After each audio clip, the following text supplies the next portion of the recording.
Okay. Okay, so if you see up in April, the tell top me your corner, last name is Prothero. Yes. Okay. And the name of the company is, Oh, Going Greenhouse. that's it. It's the going I missed. Going Greenhouse. And you are a Tempe-based company? Yep. Yep. 10 years. All right. okay, so we are recording. I'm going to mute myself and stop my video, and you all can get started. What's the big M in the middle of the screen? Hopefully, did it go away on your end? Okay, yeah, it did on my end. Okay. Good morning, everyone, and welcome to Truce Talks. These are rather strange times, as I'm sure everyone is aware. And so we are joining the ranks of Seth Meyers and Jimmy Fallon and everybody else doing their broadcast from home. I'm in my home office, and my guest today, April Prothero, is in her home office. And April, I've known April a brief period of time, but it was like one of those things that just sort of clicks. And a good friend of mine has joined her company. And I'm going to let her tell you a little bit about her company because I think it's either way up or way down, and I don't know which. April, good morning. Good morning. Well, it kind of depends on the day and the time that you ask. It's changing minute to minute, you know. But we are based in Tempe. We've been in business for 10 years. I started it myself 10 years ago with a mop and a vacuum, and I picked up my first employee about 3 months later, and now I've got a team of 15, and we cover quite a bit of the metropolitan Phoenix area. We use all natural products, and we're just really, really huge about taking care of each other, taking care of our clients and our community. And we are still alive and well. We've lost about 25% of our business temporarily. Let's tell what your business is. I realized I forgot. Oh, We have to tell them what your business is. It's called yeah. Going Green Home. And that's Going Greenhouse. Going Greenhouse. Yeah. Aha. Going Greenhouse, which sort of links into my love of botanical things. And yeah.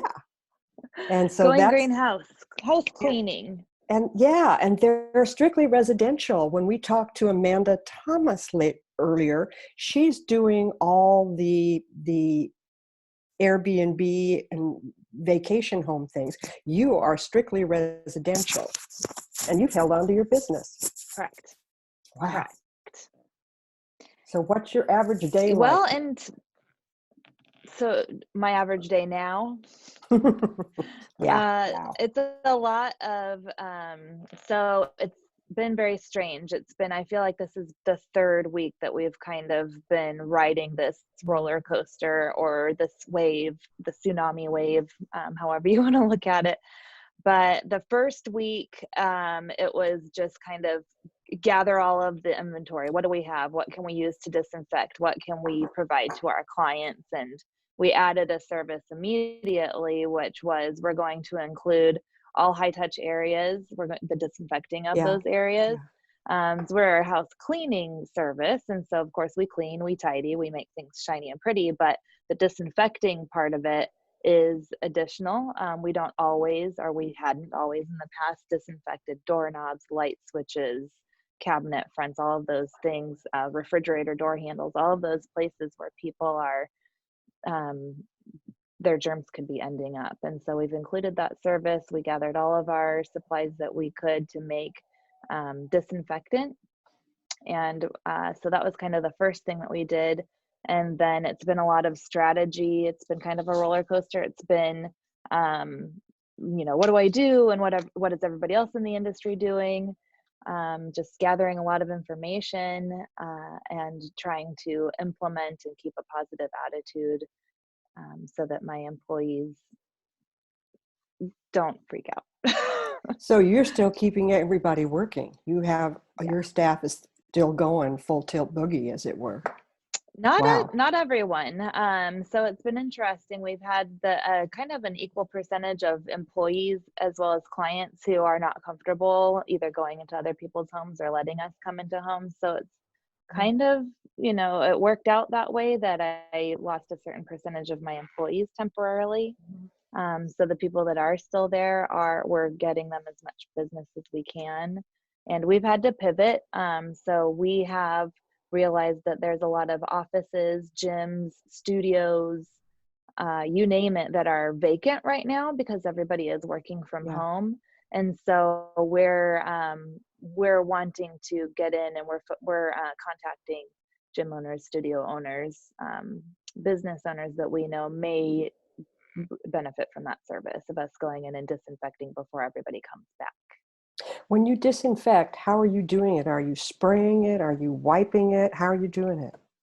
So we're spraying a microfiber towel and we're wiping everything down. Yeah. Mhm. God, that's such a huge, huge challenge. And everyone is so uncomfortable with the proximity of people. So I'm assuming you're going in when nobody's there, or do they sort of move around from room to room avoiding you?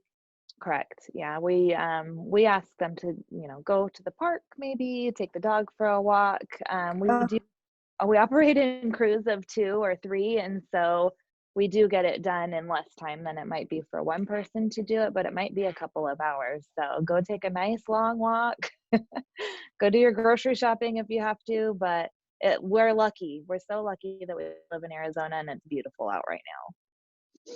it is. It's perfect weather right now. Yeah. How you came from sort of a corporate background, did you not?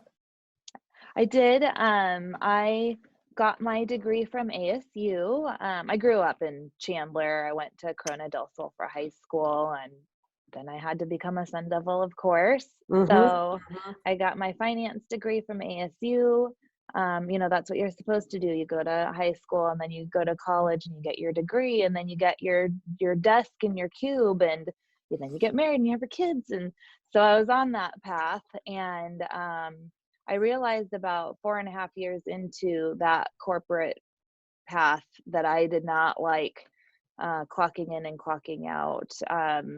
And I'm a very independent person, so I didn't love being told what to do with my time at all times as well. And I really wanted something physical. So I just quit that job and started cleaning houses.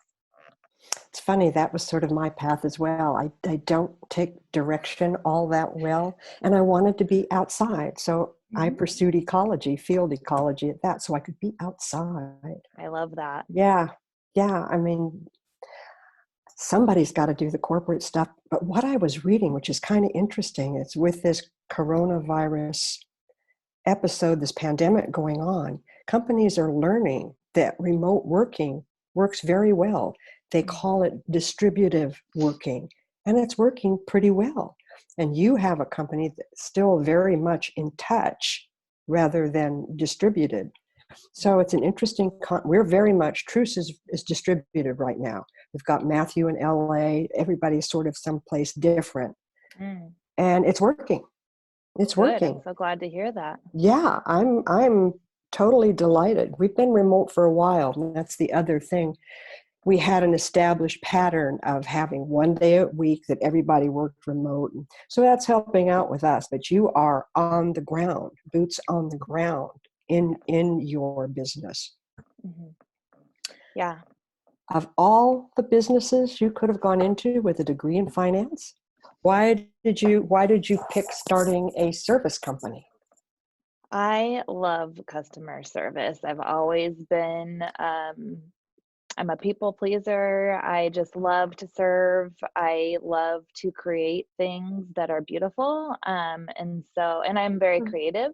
And maybe house cleaning doesn't sound like something creative, but for me, I love, like, we did this amazing shower yesterday where we got all of the hard water off and it went from foggy white-ish colored Yeah. glass to perfectly crystal clear. You can see through it, and that gives me so much satisfaction. So I look for employees that also enjoy that kind of turnaround.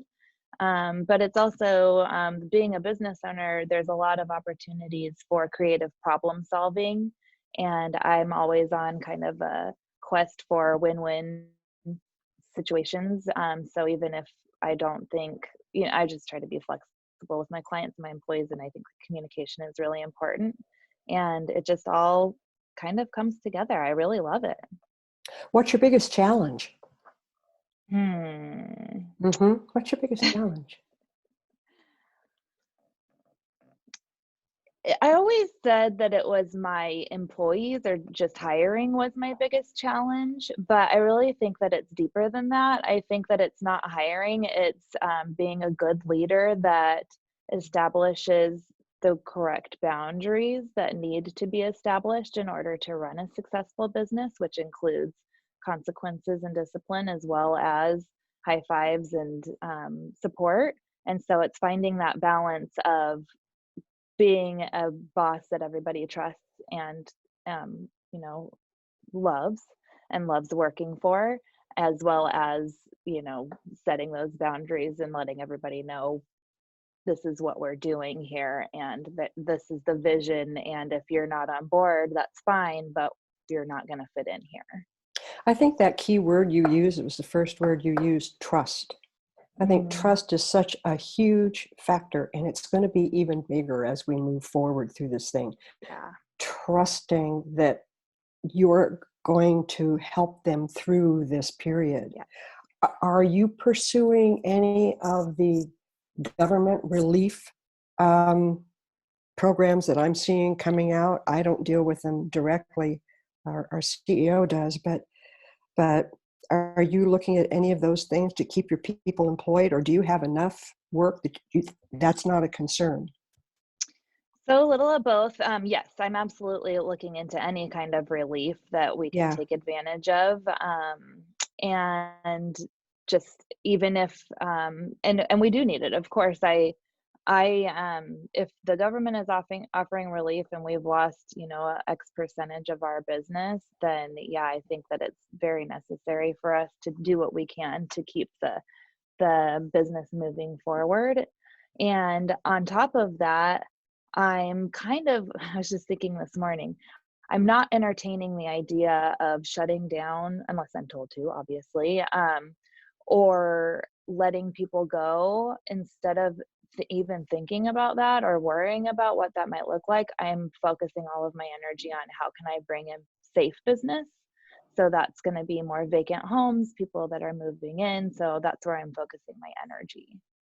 It's interesting thinking about the category essential businesses, because we are in that category, which is a big help. I could make the argument for your company being essential. There are a lot of people who can't get out to get what they need to clean, or just have never done it. They're physically challenged in that regard. I would think that you have, you could call yourself an essential business easily.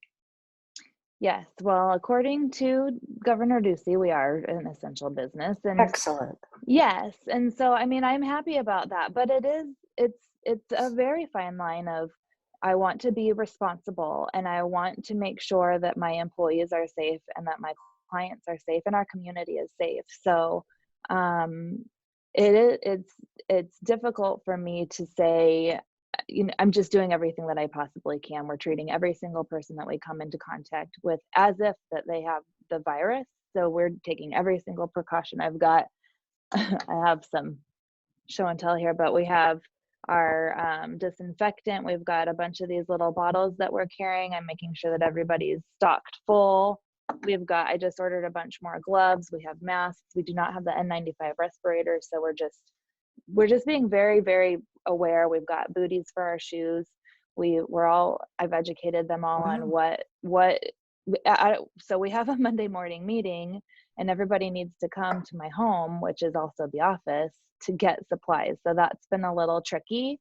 What I've done is we kind of stagger everybody, and I've moved all of our supplies into the garage. And so I do a screening with every single person, just kind of talk to them about what any symptoms they may have felt. And if they have felt any symptoms whatsoever that are a concern, I send them home and they can't come back for 14 days. And has that happened?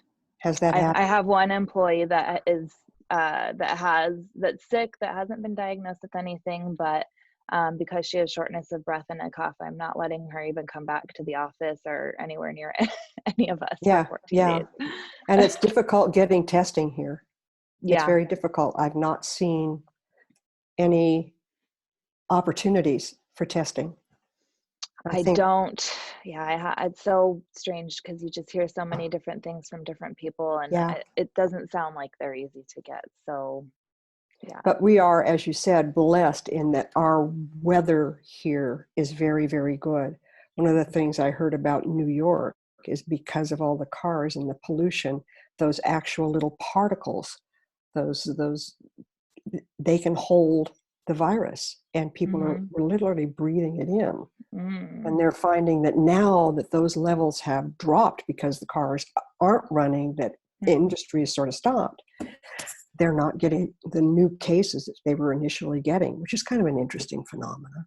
That is very Connection interesting. between pollution and the spread of a virus contributing to a pandemic. We don't really have that problem here right now. Well, I had not heard that before. Yeah. Thank goodness. Yeah. Our air is pretty fabulous. Well, and that's the thing too, is that we're getting new information as it comes out, as the research develops. And so it's like, well, you can never be too careful. No. So that's just, but I do honestly, sincerely believe that what we're doing with disinfecting, as long as we're doing it correctly, then that is helping to suppress the spread of germs, whether it's COVID or something else. But the healthier you are, the better off you're going to be if you do catch something. So that's my passion, is just, I'm spraying everything. Disinfected. If you're around me, it's disinfected. Yeah. One of the things I've noticed about you, and it's made me aware of myself, you are not touching your face. You are you're doing a really good job of that. I'm really impressed. Apparently never did that, because people have mentioned that it's so hard to not do that, and I'm like, oh wow, I guess that's something I just never. That's that oil on the fingers. Well, you have a passion in cleaning and disinfecting, so you know that right off the bat. Right. Yeah. Impressive. Well, here, I got this. This is just to throw. I got this mannequin arm for videos, because I figure there's nothing safer than doing things with a mannequin arm, because I can turn on lights and things like that. I'm going to use it for videos just for comic relief, but do you do a lot of videos? I'm starting to. Yes. And where are you doing them? Where are you posting them?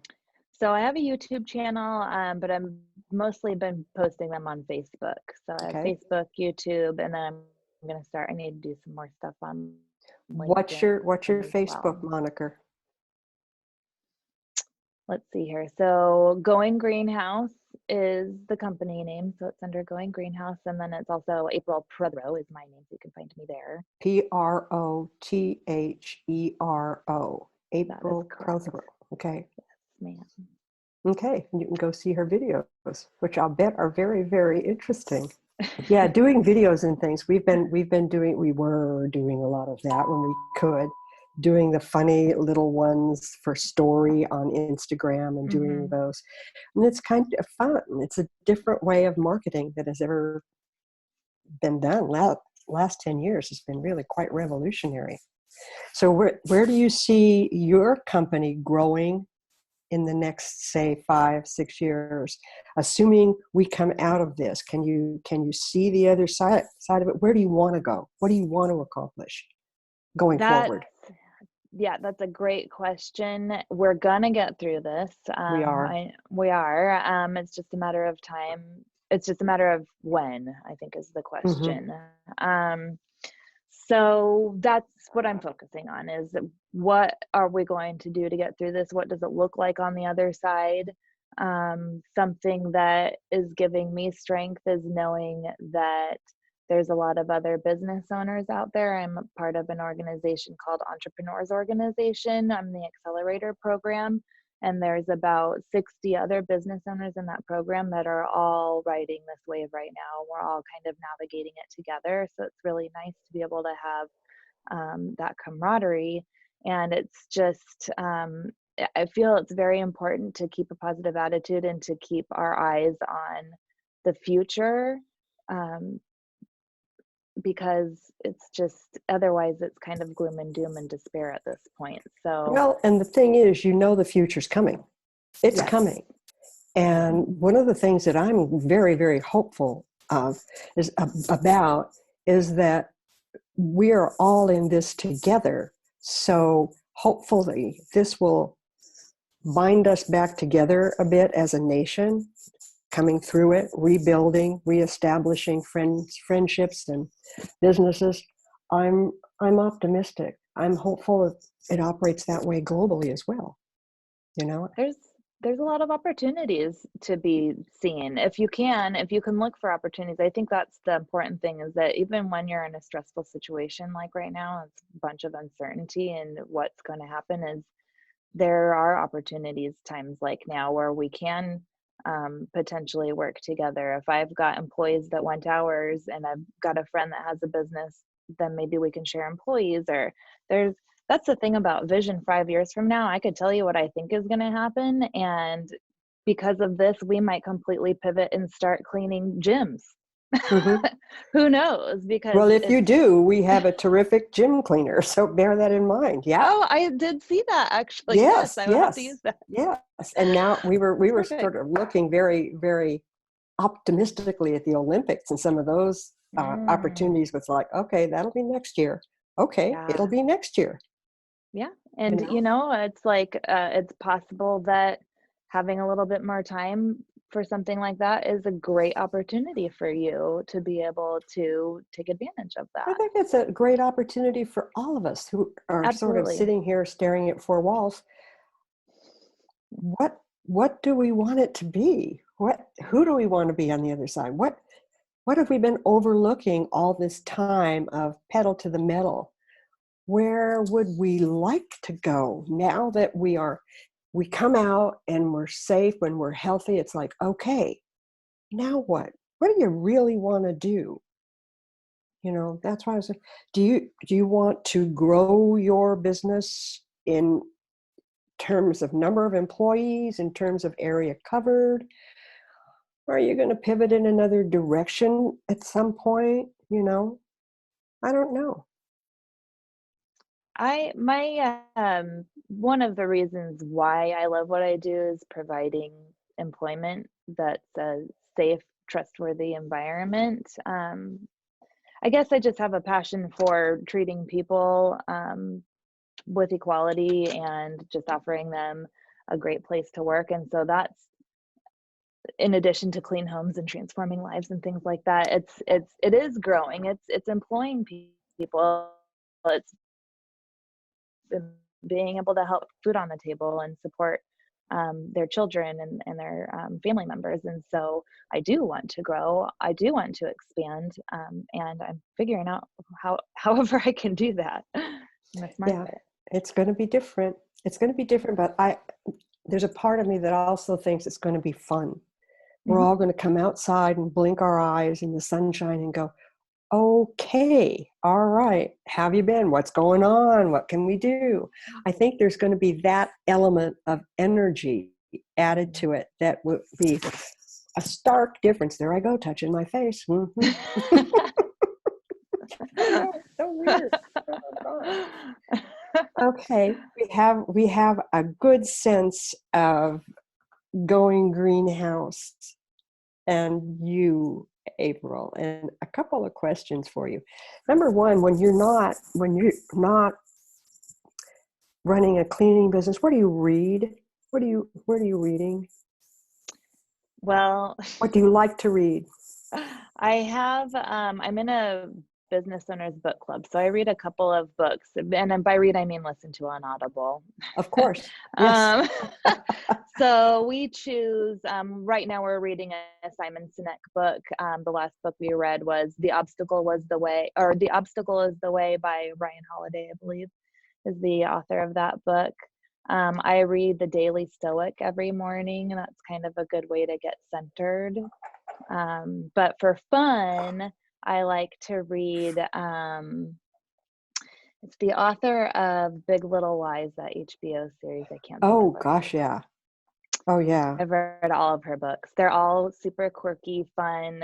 It's like funny, weird, quirky family members. They always usually live on a beach in Australia, so it's just fun to visualize. But that's what I read for fun. The Daily Stoic, what is that? It's a compilation of different quotes from Stoics. I can't think of even what era the Stoics come from, but they're all philosophers from way back in the day. And it's I wish I had it with me right now, but it's just basically a reading a quote and then kind of a description. Being a Stoic, kind of the underlying philosophy of being a Stoic is being logical and unemotional. So it's like not making decisions based off of your emotions, and really letting emotions kind of just, like, if you're having a rough day, just kind of letting them flow through you and not let it affect you. It's very helpful for stressful situations. Like, Yes, it is. That's that word stoicism, how to be a stoic. Yeah. Mm-hmm. And is that a book? Mm-hmm. It's a book. It's a book, and yeah. every day there's a different, so each day, like what is today, it's April 1st, so each day there's a different reading, and so it's just like a fun routine that I've added to my morning, or a fun part I've added to my morning routine. Mm-hmm. So if you're spending more time at home, and I'm assuming you are, what are you watching on TV? What are you watching that's streaming? Are you watching the new, and what is Little Fires Everywhere? I am, so the kids are home and they watch The Office 24 hours a day, which I'm cool with. Mm-hmm, mm-hmm. That and Friends are the most watched things on television. I The believe Office, it. the British version or the American version? Oh, the American version. Okay. Oh, yes. Okay. Let me look and see what Matthew's questions are. He sent them to me and I since blinked them off. What if you could have lunch, dinner, whatever is your favorite meal of the day, even include breakfast in now, with someone, who would you have breakfast with? Who would you have lunch, dinner with? Who would you want to take a meal with? Man, that is a great question. I would love to have breakfast, lunch, or dinner with Oprah Winfrey. Yeah. I love her. Yeah. She's just strong. She's a strong woman, and I think she's paved the way for a lot of us, and she's shown us, one of the main things I love about her is that she doesn't care what other people think, and I love that about her. And she's endured. She has absolutely endured. You know, and you look at how many have passed through cycles, and Oprah keeps evolving and pivoting and doing things that are like starting a magazine. It's just like, wow. Yeah. And I like Martha Stewart has done that too, but I like Oprah better. I like Oprah a whole lot Stewart better. too, yeah. Hey, I think we've done it. This has been a marvelous experiment in doing something completely different. This is very, very different for us to do it this way. We have a recording studio at Mac 6 that we normally use, but it's like we would only be like 3 feet apart. So it's like, no, in a very close up room. And God knows who was in there earlier. So this has been really fun doing this way. It's like, great, I don't have to get in my car and go do it, and you can be in your home and we can have this conversation. And I look forward to knowing you for quite a while. I think it's been most interesting getting to know you, and I really, really appreciate your taking the time to talk to us today. Well, I appreciate it, and I want to get to know you better as well, so we need to do this again, maybe in person sooner than later. That would be good, maybe over coffee or something. Yes, we definitely should. Well, everybody, I hope you have enjoyed the conversation. I hope you have learned something. Welcome to the brave and strange new world. And I want to tell you to please take care of yourselves, Wash your hands. Don't touch your face. Please don't touch your face. And take care of everyone. We are so grateful to have you in our world. Thank you. Thank you.